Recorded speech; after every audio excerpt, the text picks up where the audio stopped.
facility po na mag-house po ng 10,000 pieces ng mangrove seedlings. So, napapaloob po ito siya sa ating 6 hectares na government-owned property na ito na lang po yung konting mga lugar na may mga mangrove forests. So, maraming salamat po sa USAID, Climate Resilient Cities, kasi isa po ang Cotabato City sa 6 na cities po na nabigyan po ng tulong ng USAID. So inshallah, itong aming mangrove nursery, magproduce po kami ng mga propagules for our future planting endeavors po. So, Sir Danny? So inshallah, next year we will expect more organized planting activities po with the leadership of the Office of the City Agriculturist.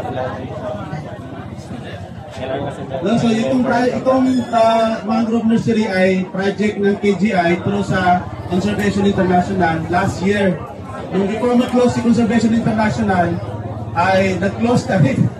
Nag-close na rin matapos ni City Agri. So ngayon, para malis sa aming role yung i-manage yung mangrove nursery na kalanganan. So tatawagin namin Cotabato Mangrove Nursery na to be managed by the City Agri na. Hindi na si KGI. So, with that I'm giving yung Polo Authority paano nila i-manage at sana isama nila sa kanilang annual investment plan yung paano siya maging magadatingnan na next year na program natin.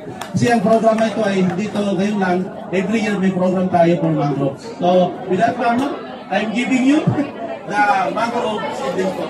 Thank you. So, request yung mga heads natin, mag-picture tayo sa Pantarabis. Okay, Director Jan, head ng GPP, head ng Makan, Sir Muhammad, si Sir head ng Sir Boyer, CCP.